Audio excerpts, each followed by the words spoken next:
I'll just do the presentation first, and it's to complement what we've already shared, and hopefully people are reading and engaging with it.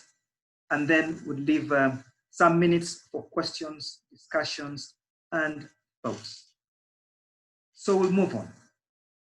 Now, I'd want to remind you that when we started talking about the needs, our foundational aim was that we understand the context within which our children live and what makes them vulnerable to risk. And this is the second part of our foundational aim, which is to understand the difference our work will make to children's life and to their situation. If we understand the change, then we go for that change. So that's when we get to ask this whole question and to deal with the issue of the theory of change.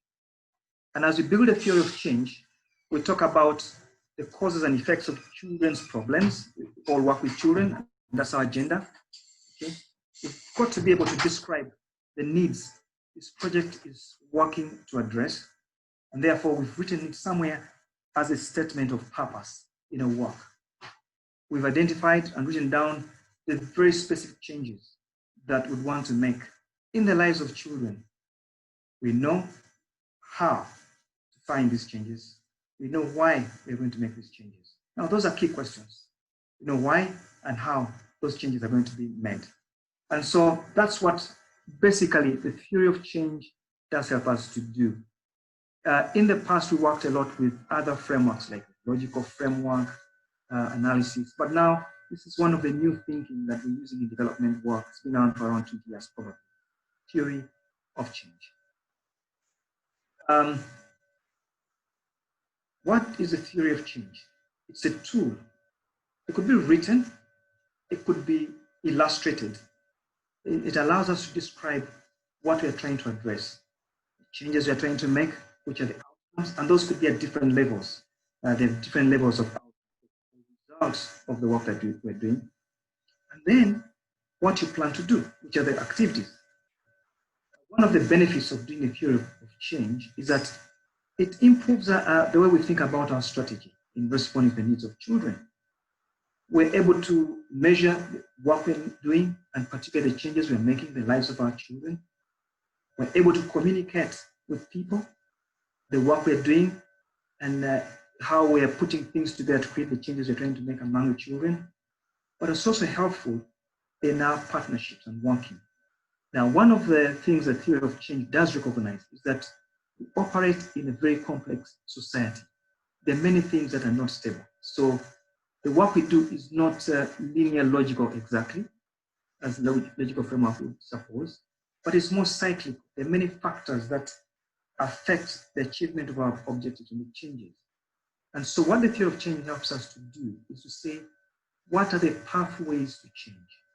Okay? How is change going to be brought about? But also helps us to examine what are the assumptions we have in our minds that we've not written sometimes, that we've not written. And when you start thinking about all these assumptions that you have in your mind and the pathways to change, once you put them on paper, then you're in better position to begin to respond more effectively. And that's what the theory of change does for us. Now, once we're developing a theory of change, it is best to do it with a group of people, because it should be sort of a process which gets the voices of many. We want to hear multiple perspectives in order to get a complete picture. And so one of the things we recommend when you're doing a theory of change is work with the various people, stakeholders, staff, of course. You can bring on your trustees, members of the steering group to represent some people. You can get some members of the network to come and be part of the thinking together. And the people that would be really good to bring on board for all of us who work with children, and many of us Viva partners and network members are people like pastors who work with churches, who work with teachers. Okay, now children would be good to talk to when you're building a theory of change. They'll be a good group of people to work with. Last week, somebody asked a question, and I said, it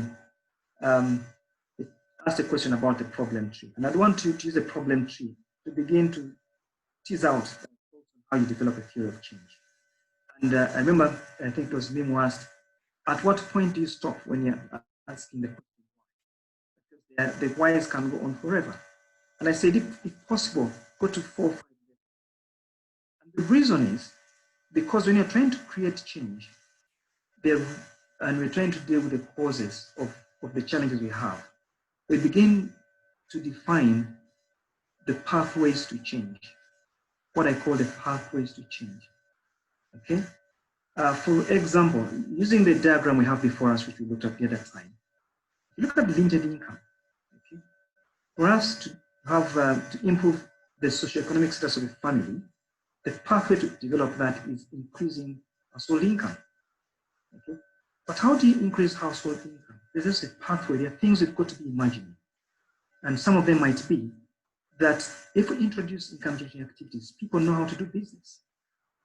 For that to happen, the precondition for that to happen, for people to do business, is that probably they've got to be trained on how to do business. So when you develop your theory of change, you start thinking about, for that change to happen, what is the pathway? What are the preconditions for the change to take place? So the words that I'd want you to always consider when you're developing a theory of change is, what is the pathway? Where will I pass to provide to get to this change? Or what are the preconditions to change? And by doing a problem tree, because you're going to change this into an objective tree, you begin to look at the preconditions and the pathway to change. Okay? And because we change that into an objective tree, we say these are the things we've got to do. These are the conditions we've got to meet in order to bring about the different levels of change until we get the girl child, until we protect the child from getting married at an early stage. Okay?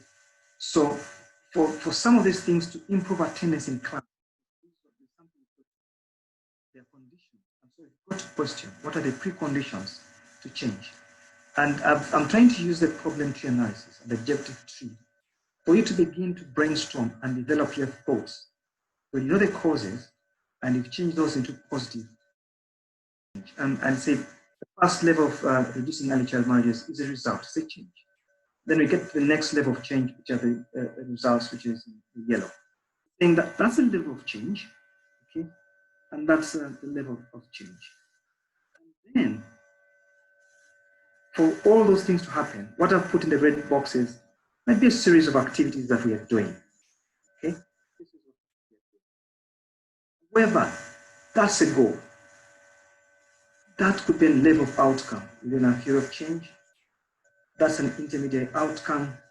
And then you have all these activities. And I've named the green path, the green ones, examples of the pathways to change. When we do the activity, and then we have those pathways to change, then we'll get the next level of results, the next level of results, and the next level of results. And I say that a theory of change can be presented, I'm just looking at objective tree here. A theory of change can be presented in various ways. Okay? There's a model like that one that I came across. It's a diagram that illustrates how change will be brought about. At the bottom of the triangle in red, you have the activities, then you have intermediate outcomes, and then the final. These people say this is going to be our theory of change. And if you look at it carefully, it's dealing with crime in the community. Okay? Provide offenders with secure housing, and then hopefully their higher aspirations will be achieved, will improve their self-esteem, and probably if they're cancelled, they have independent lives when people are let out. But let me use that to illustrate, for example, the example that we're using.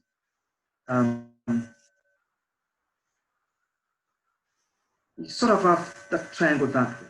It will illustrate that for us to get to achieve the big goal, I added in another part of the triangle from a model I've looked at. We look at the barriers and challenges that we have in our community. And then we say we're going to do certain activities to respond to those challenges in our community.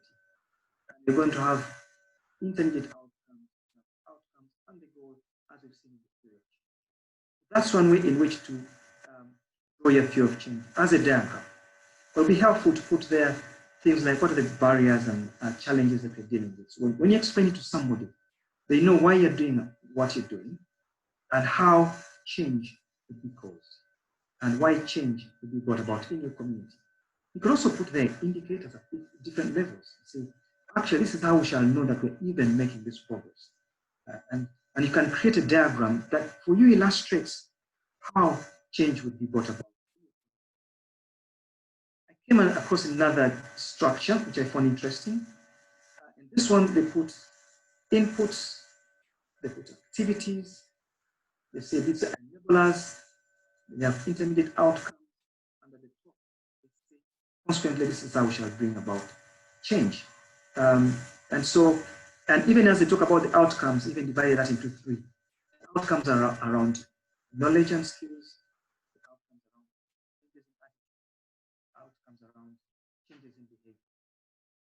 And those are different, three different outcomes.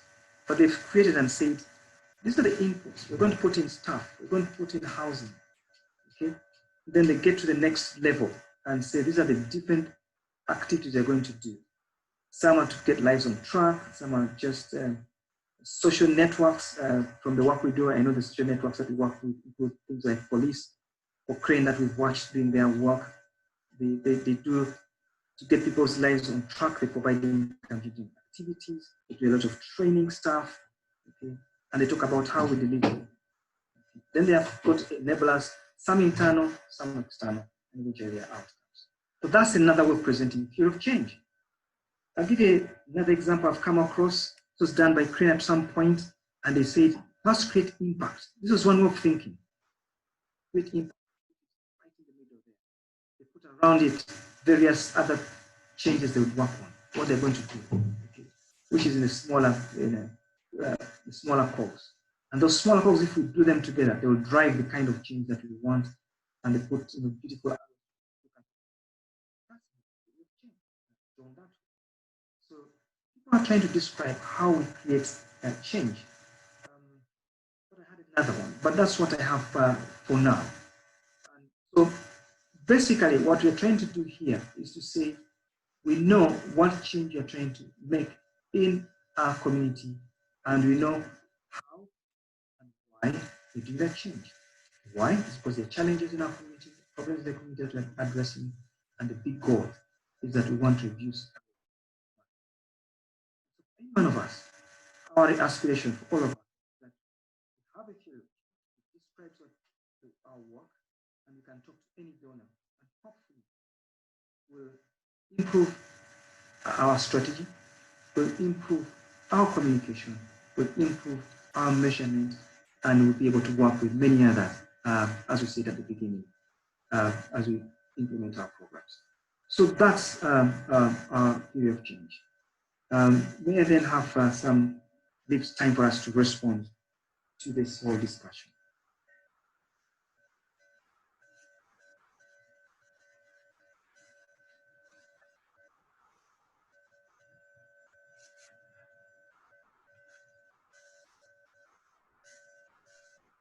If you have a question, please either just open your mic or you can raise your hand, but happy for you to open the mic and ask Paul a question. Theory of change it's something that's come up just in the last handful of years. It seems that everybody who asks for it has slightly different rules. It's not like a log frame, it's not like a Gantt chart.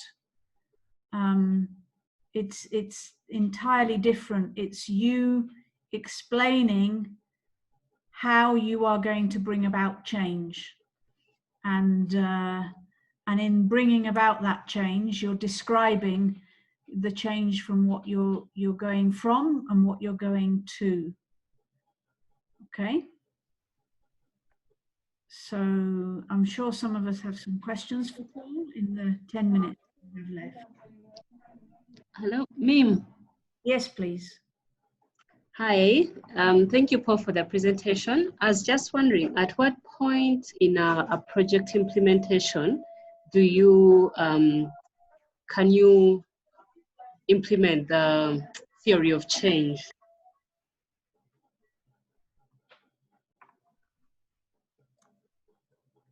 Does that make sense? It does make sense. Can we take two questions at a time if they are related? If not, I'm happy to start with that.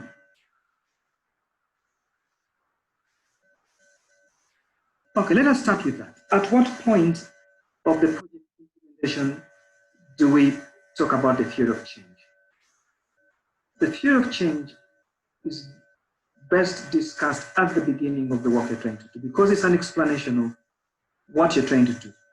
Why do you want to do things that way? They're informed by your understanding of the context, issues affecting children, and how your interventions are going to create the results you need. So it's the beginning of your work. That's where you talk about the theory of change or develop the theory of change. Because they're saying this is why we do what we're doing, or this is why we're going to do things that we're going to do. That's the point at which you should be developing your theory of change, at the beginning of your work.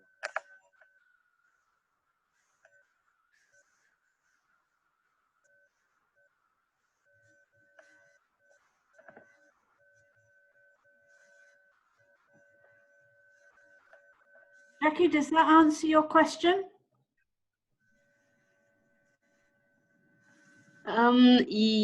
Kinda.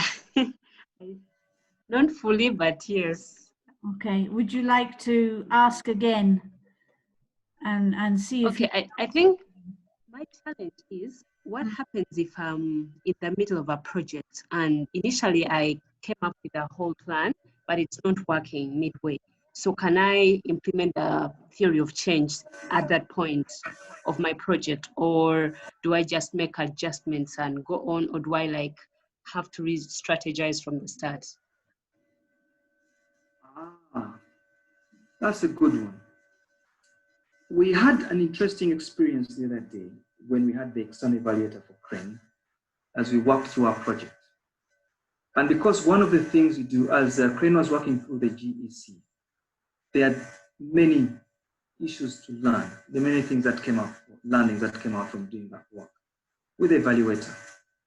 And consequently, one of the things it had to get CRANE to doing and working with him, it was to think and say, is this theory of change an accurate representation of the work we're doing?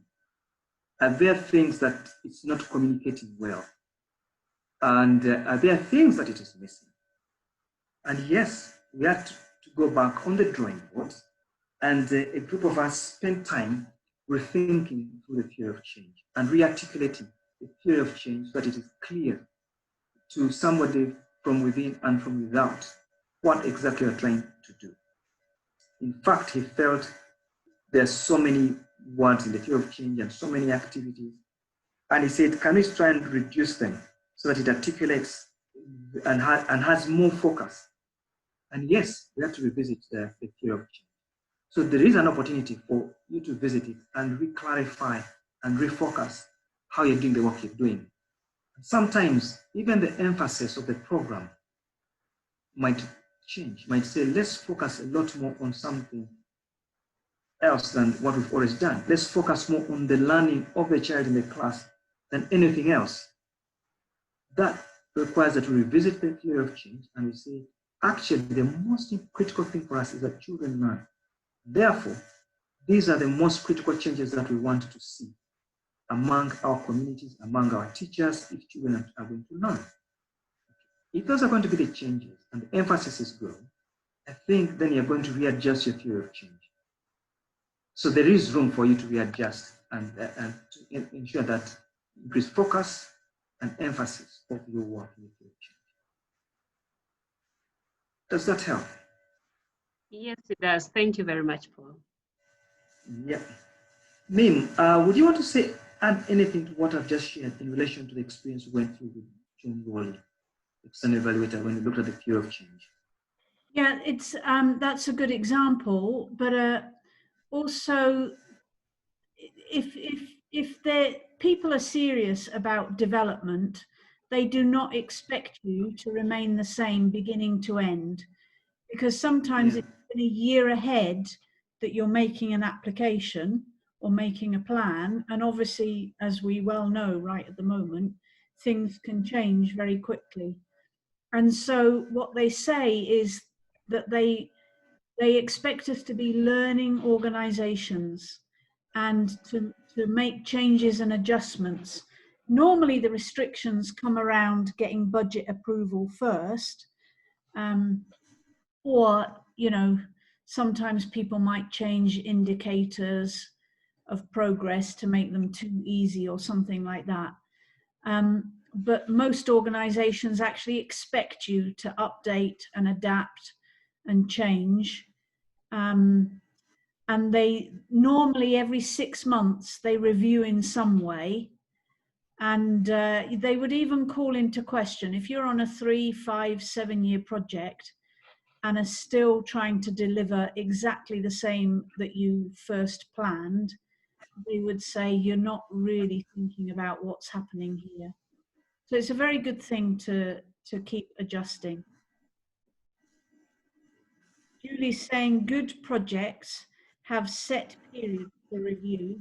Could be 6 months or annual to allow for any change. It can be quite tiring, but it is necessary. Yeah, and of course, all our projects, whatever I do, has certain underlying assumptions, some of which change, some of which will change. We all assume that we'd not get a pandemic like COVID affecting how we do business. And there we go. So our assumptions have been tested, and therefore the way we respond is different. And there are many other assumptions and changes that we've had in our communities that have required that we review how we respond. I think one of the things that we mentioned last week is whether there's a clear line of sight to your impact or your goal. Is that from where you are standing right now, can you clearly describe, is it obvious that what you're doing is going to ideally bring the impact that you're looking for? So, for example, if you want to help children get living off the streets and living independently or living with safe families, and you say that your strategy is to, I don't know, let's pick something a bit silly, to open a new computer business in the city. So give me money to open a business. That's not clear. It's not a clear line of sight to that outcome. You would first have to explain it. You see, I have to build the business to create the money, to employ these young people. Then you'd have all sorts of questions about, isn't that a high risk strategy? So in what you're planning and describing, there needs to be some sense of, well, that's obvious, really. If you take education as an example, we are all used to children learning best in schools, and homeschool is quite an unusual scenario.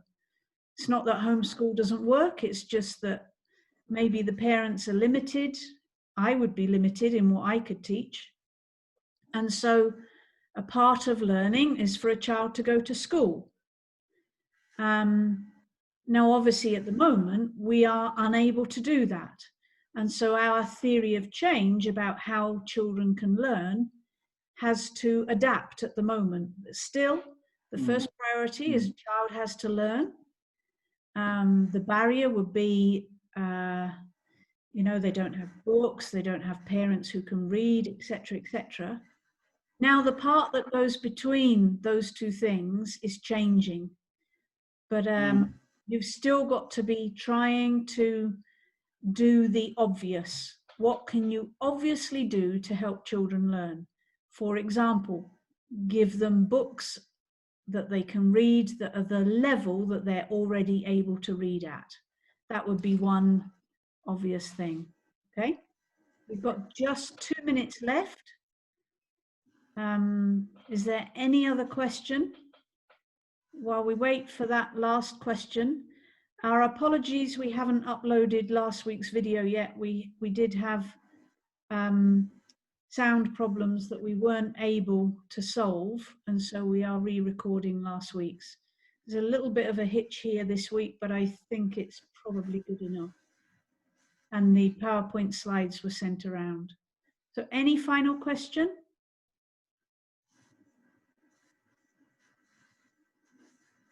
Well, Okay. doesn't seem to be coming. Remember, you can also write that a story of that diagram to describe what change you're trying to bring. You don't draw it, you can write it in paragraphs and say these are the assumptions and the indicators that change is being brought in our community. So don't forget that option.